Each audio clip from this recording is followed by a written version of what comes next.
This is a reading of Written in Bone, Buried Lives in Jamestown by Sally Walker. Chapter 5, Part 1, Body in the Basement. Page 54 has a picture with a caption that says a historical reenactor inspects tobacco plants growing in the Chesapeake Bay. On page 55, you see a picture, and the caption says, in 2003, members of the Lost Towns Project began excavating Levy Neck, the site of William Neal's small tobacco plantation in Maryland. He likely lived there from 1662 to his death in 1677.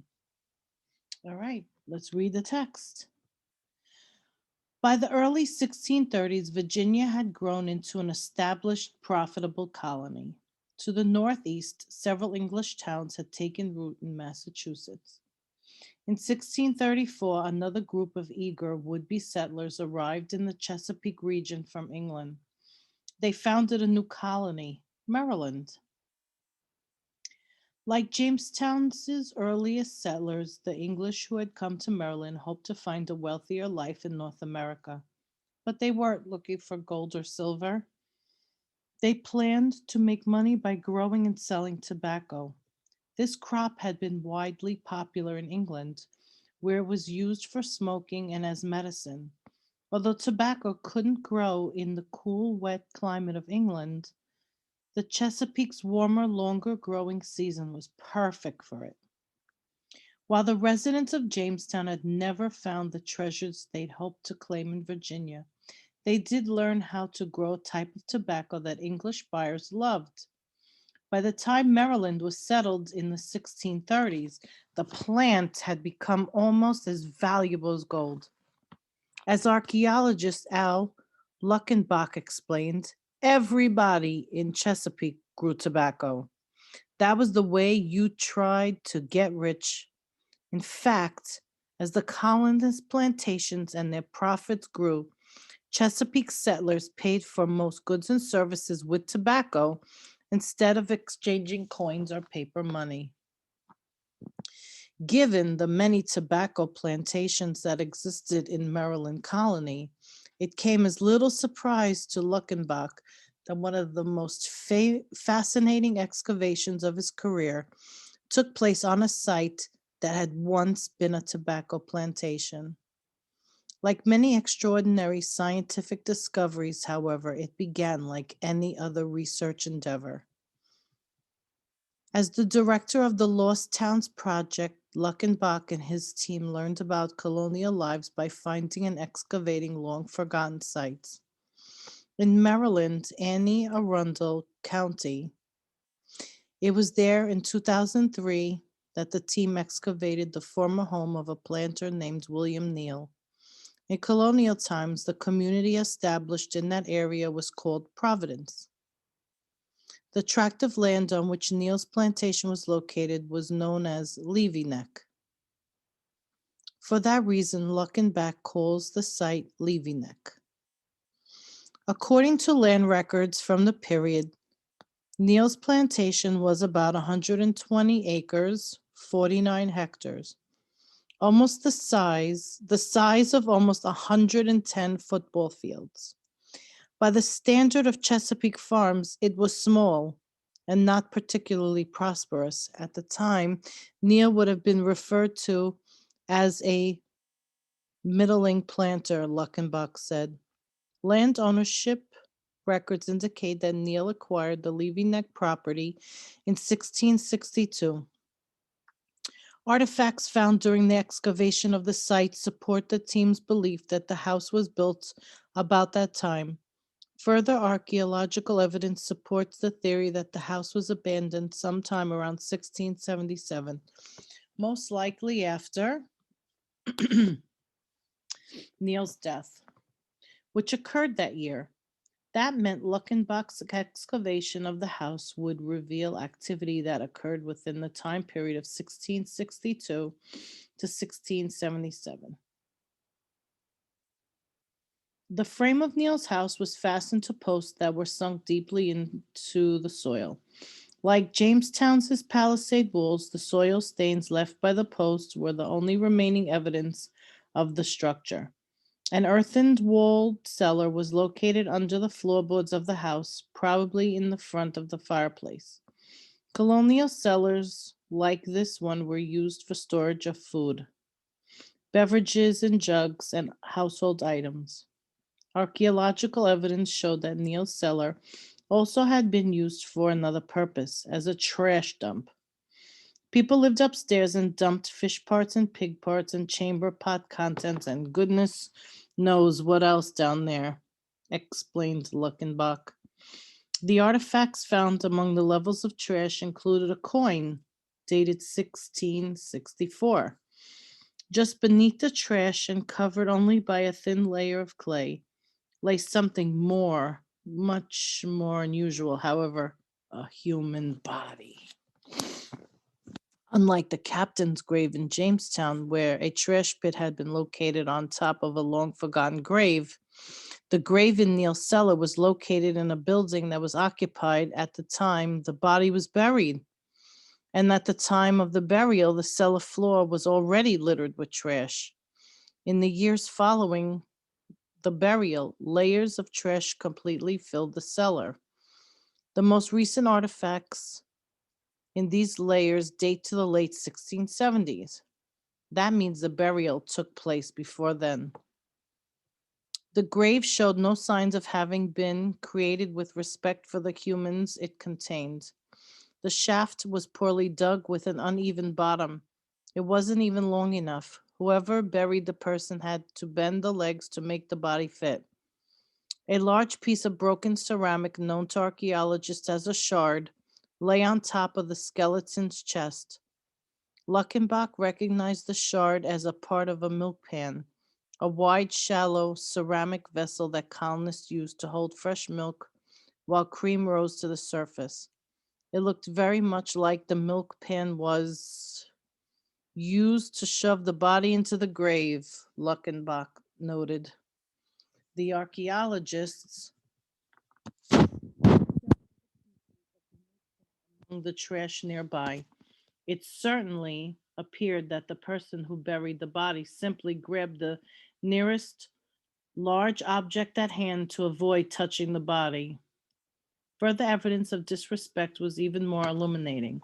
The body was lying on top of a broken pipe bowl, with no sign of deliberate respect for grave, good objects or clothing buried with the body, Luckenbach said. Several of the bones had green stains, but they were too long and wide to be the remnants of shroud pins. The team believes the stains are remnants of an unknown metal artifact that someone had thrust into the shaft as the grave was filled.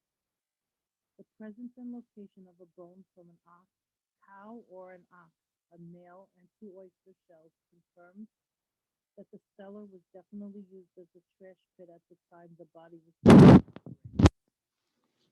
The cellar dumping ground is definitely not the type of place where English colonists would have buried someone they loved or esteemed.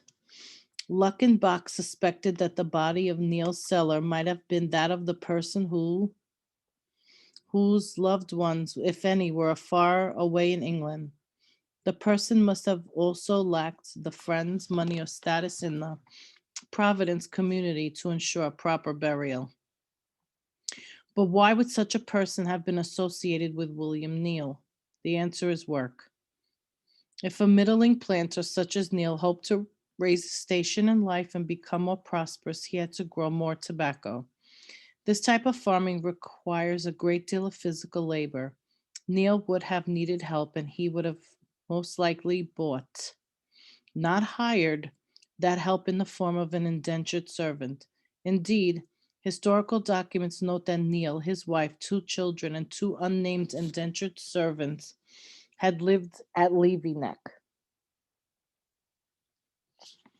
During most of the 17th century, indentured servants were the colonial Chesapeake's main workforce.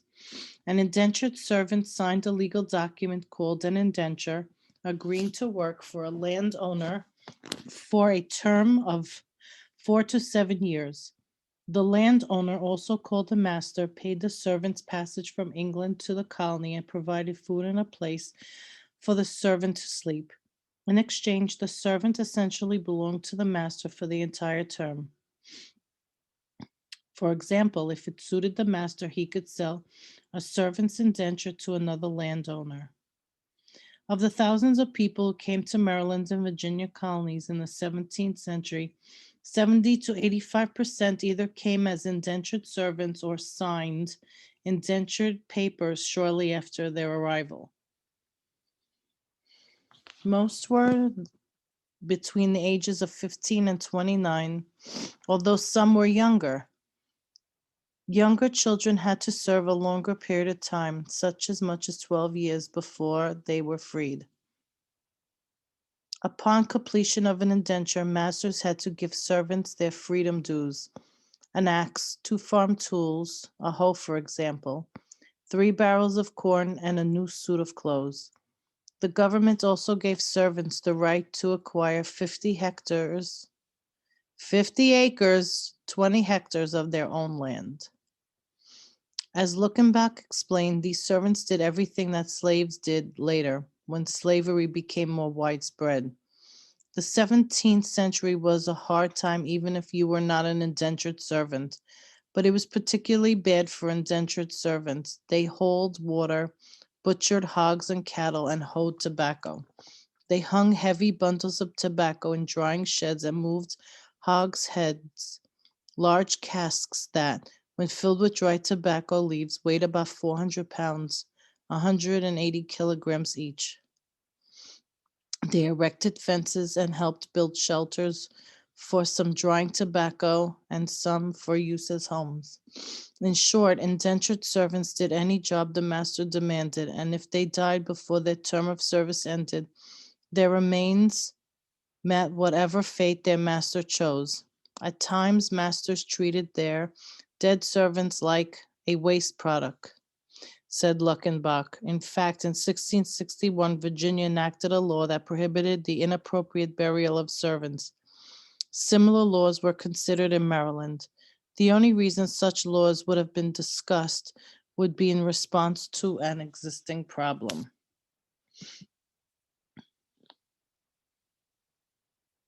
To evaluate his theory about the origins of the skeleton in Neil's cellar, Luckenbach asked Doug Owsley to examine the bones.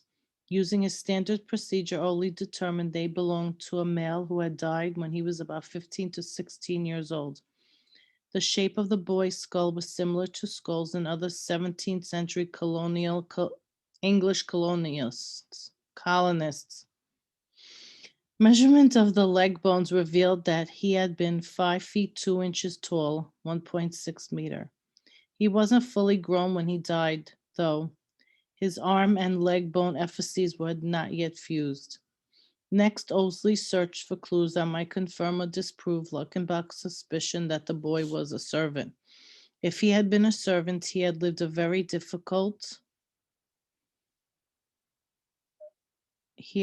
life very different from most modern American teens. He would have worked at hard labor from before dawn till after dark.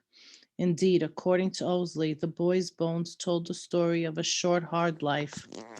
Although he was a boy, he did a man's worth of work. His muscle attachment areas on the boy's shoulder bones and humeri were sharply defined, proof that he had done serious physical labor on a daily basis. He had carried heavy objects, perhaps buckets of water or heavy bundles of tobacco. He probably chopped logs for firewood and used a hoe. Perhaps he had moved hogshead of tobacco. At some point, he had cracked his right elbow against something hard enough to fracture it. The break had healed before his death. Many of the vertebrae of the boy's lower back had shallow concave features called femoral depressions.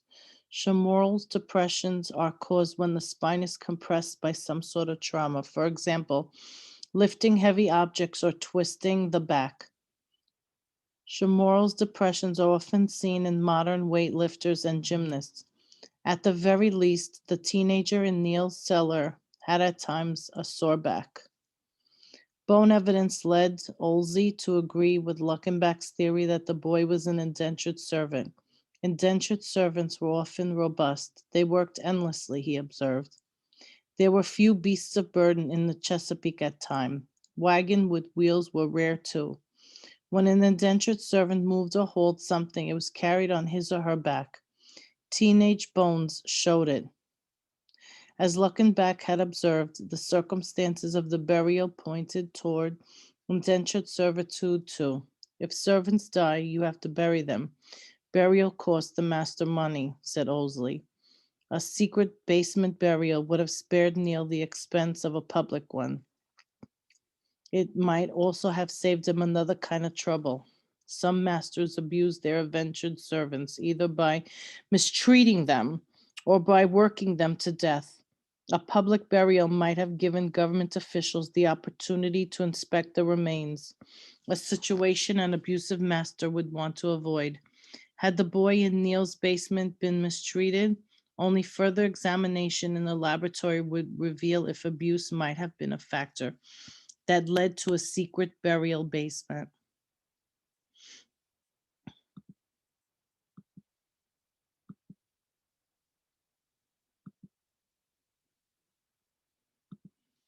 Let's look at the pictures here on page 56. The top picture, it has a restored 17th century planter's house, shows the storage cellar beneath the floor of the main room. Floor planks have been removed and are stacked along the far wall.